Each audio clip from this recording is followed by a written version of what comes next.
नमस्कार दोस्तों, स्वागत है आपका 17 जून 2023 आपकी अपनी फुल पत्ती वाली क्लास में। दोस्तों, चर्चा करेंगे रोज की तरह करंट अफेयर से जुड़े 10 महत्वपूर्ण सवाल जो आपकी प्रतियोगी परीक्षाओं के लिए काफ़ी महत्वपूर्ण होने वाले हैं। दोस्तों, यदि आपने हमारे पिछले करंट अफेयर के वीडियोज़ नहीं देखे हैं तो वो भी आप ज़रूर से देखें, जिसका लिंक इस वीडियो के नीचे कमेंट बॉक्स में मिल जाएगा। दोस्तों, यदि आपने अभी तक हमारे चैनल को सब्सक्राइब नहीं किया है तो प्लीज़ चैनल को सब्सक्राइब करें, वीडियो को ज़्यादा से ज़्यादा लाइक करें और अपने दोस्तों के साथ में ज़रूर से शेयर करें। तो बिना किसी देरी के स्टार्ट करते हैं आज का पहला क्वेश्चन है, हाल ही में विश्व बैंक ने दक्षिण एशिया में पहली सड़क सुरक्षा परियोजना का शुभारंभ कहाँ किया है?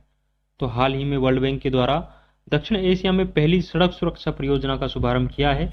ये जो सड़क सुरक्षा परियोजना है इसका शुभारंभ है ये बांग्लादेश में किया है। बांग्लादेश में जो राष्ट्रीय राजमार्ग 4 और 5 है उसमें इस परियोजना का शुरुआत की है, तो ये आपको ध्यान रखना है। वर्ल्ड बैंक के द्वारा इसकी लागत है जो $358 बिलियन है, जो इसकी लागत रखी गई है, ये भी आपको ध्यान रखना है। इसका प्रमुख उद्देश्य है जो सड़क पर होने वाली मौत है उनको 30% कम करना इस परियोजना का प्रमुख उद्देश्य है, तो ये भी आपको ध्यान रखना है। यदि वर्ल्ड बैंक के बारे में बात करें तो वर्ल्ड बैंक की स्थापना है जो 1944 में ब्रिटेन वुड्स सम्मेलन के तहत वर्ल्ड बैंक की स्थापना होती है। वर्ल्ड बैंक का हेडक्वार्टर है जो वॉशिंगटन DC USA में वर्ल्ड बैंक का हेडक्वार्टर है, तो ये आप जानते हो। हेड की बात करें तो वर्तमान में जो वर्ल्ड बैंक का हेड है वो अजय बंगा है, जिसको डेविड मलपास के स्थान पर वर्ल्ड बैंक का हेड बनाया गया था। तो ये सारे महत्वपूर्ण पॉइंट्स आपको ध्यान रखना है और प्रमुख रूप से ये ध्यान रखना है कि जो वर्ल्ड बैंक के द्वारा पहली सड़क सुरक्षा परियोजना शुरू की गई है ये दक्षिण एशिया की पहली है, ये बांग्लादेश में प्रारंभ की गई है, तो ये आपको ध्यान रखना है। आगे बढ़ते हैं, कुछ लल्लन टॉप पॉइंट्स और देखते हैं। भारतीय सड़क कांग्रेस का 81वां अधिवेशन है जो ये उत्तर प्रदेश के लखनऊ में आयोजित हुआ है, तो ये आपको ध्यान रखना है।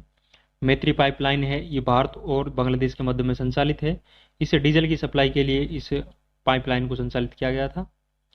पेपर जो है जो चक्रवात हाल ही में आया है तो इसका नामकरण है ये बांग्लादेश के द्वारा रखा गया है और जिसका अर्थ आपदा या विपत्ति इसका अर्थ है, तो ये भी आपको ध्यान रखना है। बोंगो सागर और संप्रीति युद्ध अभ्यास है ये भारत और बांग्लादेश के मध्य में आयोजित होते हैं।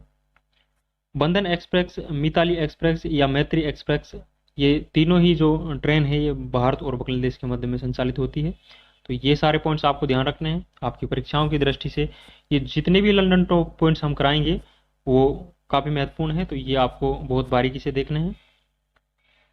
दोस्तों, आगे बढ़ने से पहले मैं आपको बता दूं इन सभी 10 क्वेश्चंस की जो PDF है वो हमारे टेलीग्राम चैनल जीनेस टॉक पर मिल जाएगी, जिसका लिंक इस वीडियो के नीचे कमेंट बॉक्स में दिया हुआ है, वहां जाकर आप ये PDF है जो डाउनलोड कर सकते हो। दोस्तों, यदि आपको वीडियो पसंद आ रहा है तो वीडियो को लाइक करें और यदि आपने अभी तक हमारे चैनल को सब्सक्राइब नहीं किया है तो प्लीज़ हम्बल रिक्वेस्ट है आप चैनल को जरूर से सब्सक्राइब करें। नेक्स्ट क्वेश्चन देखते हैं।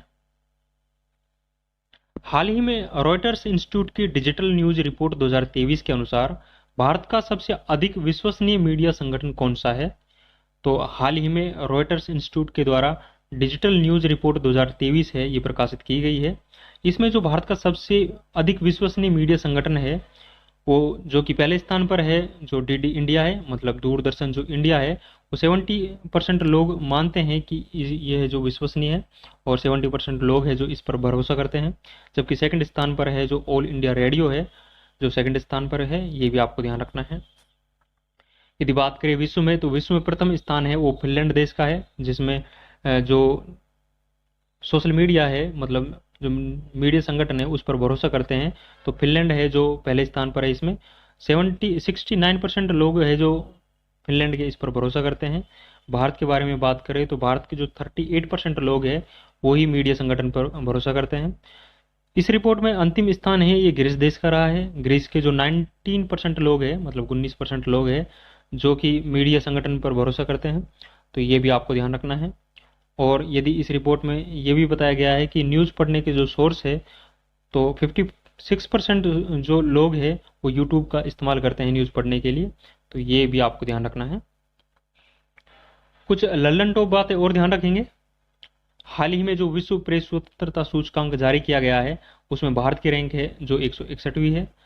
विश्व प्रेस स्वतंत्रता सूचकांक है इसको रिपोर्टर्स विदाउट बॉर्डर्स जो संस्था है उसके द्वारा जारी किया जाता है, तो ये आपको ध्यान रखना है। विचार और अभिव्यक्ति की स्वतंत्रता है जो कि आर्टिकल 1 में है।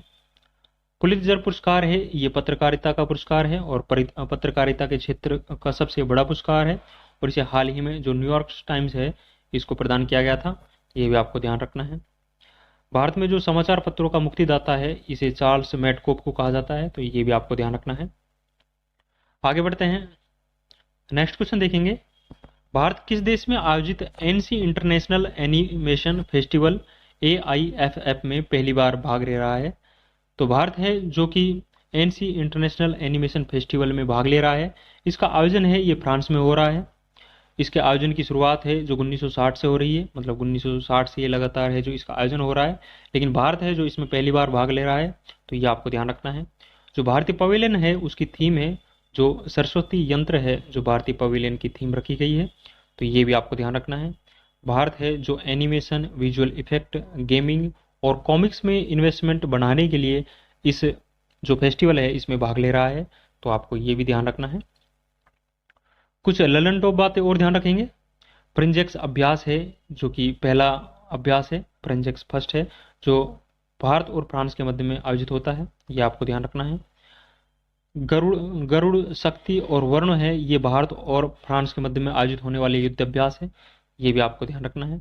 प्रोजेक्ट 75 के तहत है जो 6 पनडुब्बियों का भारत के द्वारा निर्माण किया जा रहा है, जिसमें सहायता है जो फ्रांस के द्वारा भारत की सहायता इसमें की जा रही है, तो ये भी आपको ध्यान रखना है। वंदे भारत जो ट्रेन है उसके निर्माण के लिए समझौता किया गया है, वो फ्रांस की एल्स्टॉम कंपनी है, इसके द्वारा समझौता किया गया है। इनके द्वारा जो 100 इसमें ट्रेन बनाई जाएगी जिसमें एल्युमिनियम के ऐसी कोच का निर्माण किया जाएगा, तो ये भी आपको ध्यान रखना है। तो ये जो कंपनी एल्स्टॉम कंपनी है ये फ्रांस की कंपनी है और वंदे भारत ट्रेन बनाने के लिए भारत के साथ में इनके द्वारा समझौता किया गया है, तो ये आपको ध्यान रखना है। मानद पाल्मे डी ओर पुरस्कार है, ये माइकल डगलस को प्रदान किया गया था। कान फिल्म फेस्टिवल के दौरान मानद पाल्मे डी ओर का अवार्ड है ये माइकल डगलस जो कि एक्टर है इनको प्रदान किया गया था। मानद पाल्मे डी ओर है ये बेस्ट एक्टर को प्रदान किया जाता है, जबकि पाल्मे डी ओर अवार्ड है ये film anatomy of the fall को प्रदान किया गया था, तो ये भी आपको ध्यान रखना है। ये सारे इंपॉर्टेंट पॉइंट्स काफ़ी महत्वपूर्ण हैं, तो ये आपको बहुत बारीकी से समझने हैं। नेक्स्ट क्वेश्चन देखेंगे। हाल ही में शनि के किस चंद्रमा पर फास्फोरस की खोज की गई है? तो हाल ही में जो शनि ग्रह है उसका चंद्रमा एन्सेलैडस है जो इस पर फास्फोरस की खोज की गई है, तो ये आपको ध्यान रखना है। इसकी खोज है जो नासा का कैसिनी मिशन है इसके द्वारा इसकी खोज की गई है, तो ये भी आपको ध्यान रखना है। कुछ ललन टॉप बातें और ध्यान रखेंगे। एस्ट्रॉयड बेल्ट है, ये मंगल और बृहस्पति ग्रह है इनके बीच में एस्ट्रॉयड बेल्ट पाई जाती है, ये आपको सभी को पता होगा। आंतरिक ग्रह है उसमें बुध, शुक्र, पृथ्वी और मंगल है जो कि आंतरिक ग्रह है, ये आपको ध्यान रखना है। और ये बुध, शुक्र, पृथ्वी, मंगल है ये सूर्य से सर्वाधिक पास ग्रह है, सूर्य के सर्वाधिक पास ग्रहों में बुध, शुक्र, पृथ्वी और मंगल आते हैं और इनको आंतरिक ग्रह के नाम से हम जानते हैं। ग्रहों की गति के नियम है ये केपलर के द्वारा दिए गए थे। सबसे गर्म ग्रह के बारे में बात करें तो शुक्र ग्रह है जो सबसे गर्म ग्रह है, इसको सांझ या भोर का तारा के नाम से भी हम जानते हैं। आदित्य L1 मिशन है ये सूर्य से संबंधित है और इसको इसरो के द्वारा भेजा जाएगा, तो ये भी आपको ध्यान रखना है। नेक्स्ट क्वेश्चन देखेंगे।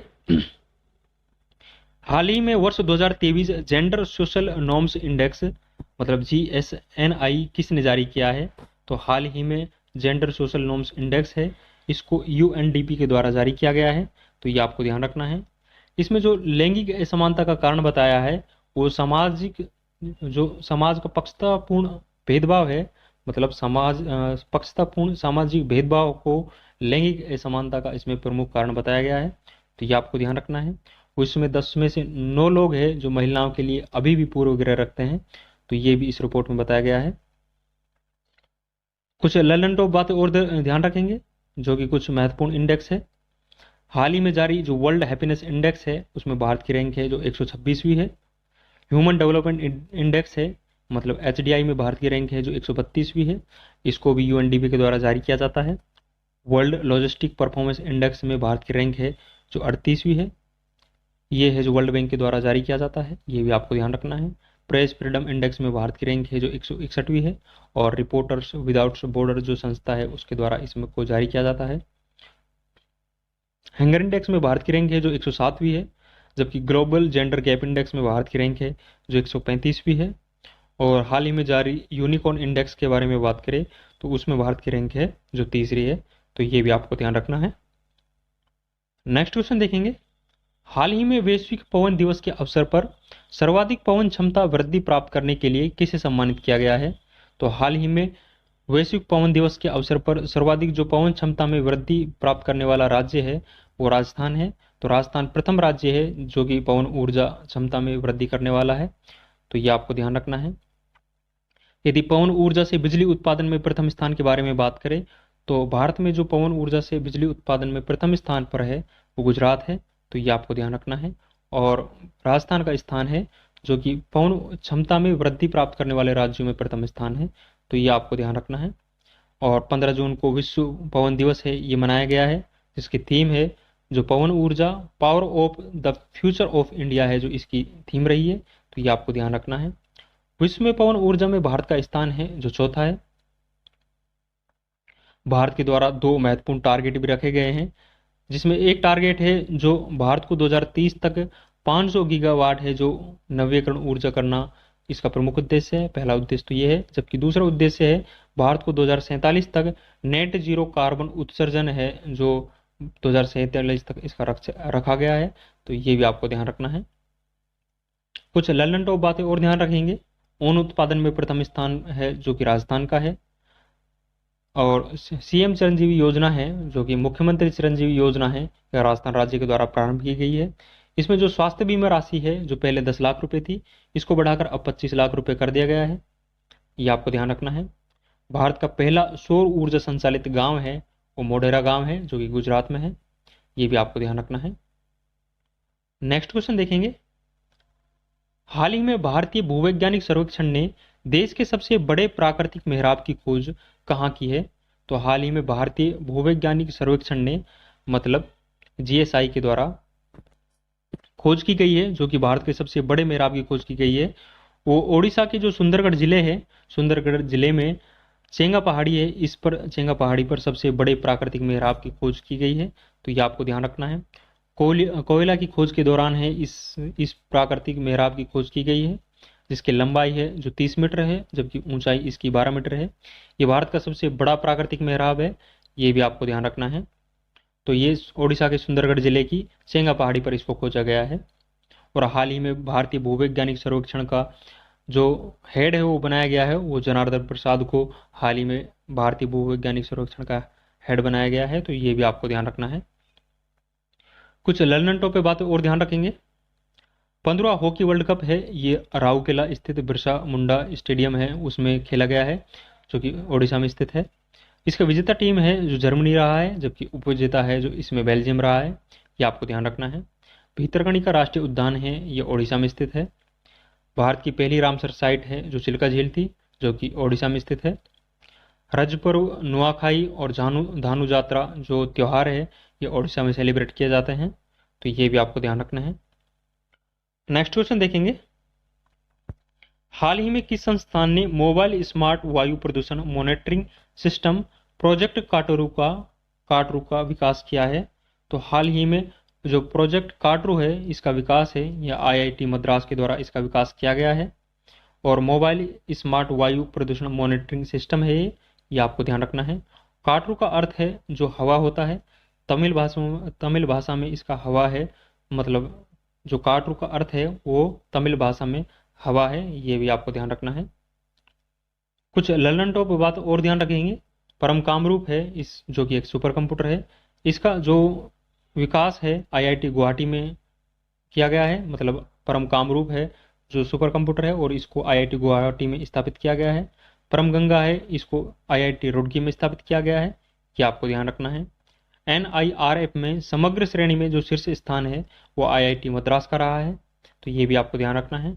परम शक्ति है इसको आईआईटी खड़गपुर में स्थापित किया गया है, तो ये महत्वपूर्ण पॉइंट्स आपको ध्यान रखना है।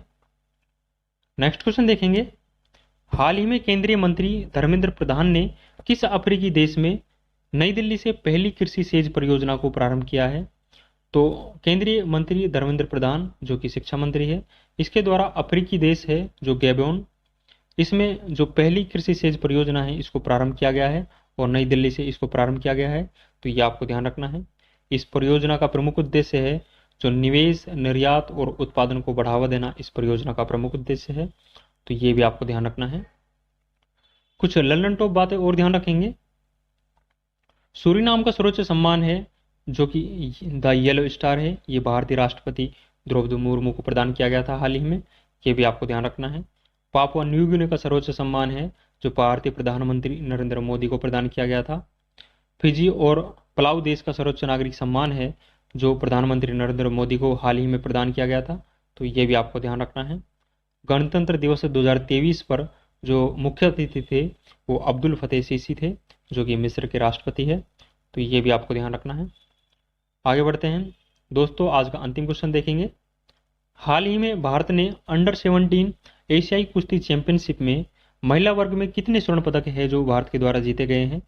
तो हाल ही में जो अंडर 17 एशियाई कुश्ती चैंपियनशिप हुई है इसमें महिला वर्ग में भारत के द्वारा 7 गोल्ड मेडल जीते गए हैं, इसमें 1 सिल्वर और 1 ब्रॉन्ज मेडल जीता गया है।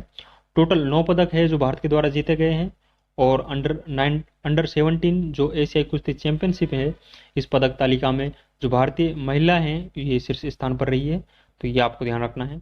यदि पुरुषों के बारे में बात करें तो पुरुष है जो इनके द्वारा 1 गोल्ड, 3 सिल्वर और 3 ब्रॉन्ज है जो जीते गए हैं। टोटल भारत के द्वारा 7 पदक इसमें जीते गए हैं।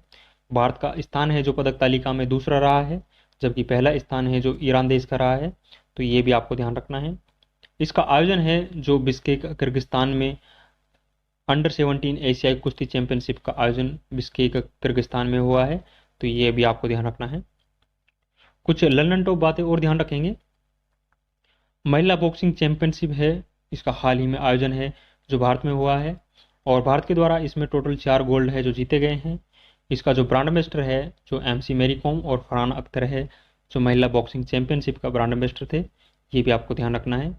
और हाल ही में जो अंडर 17 महिला फीफा वर्ल्ड कप है जो हुआ है इसका आयोजन है जो भारत में हुआ है, इसकी विजेता टीम है जो स्पेन थी, तो ये भी आपको ध्यान रखना है।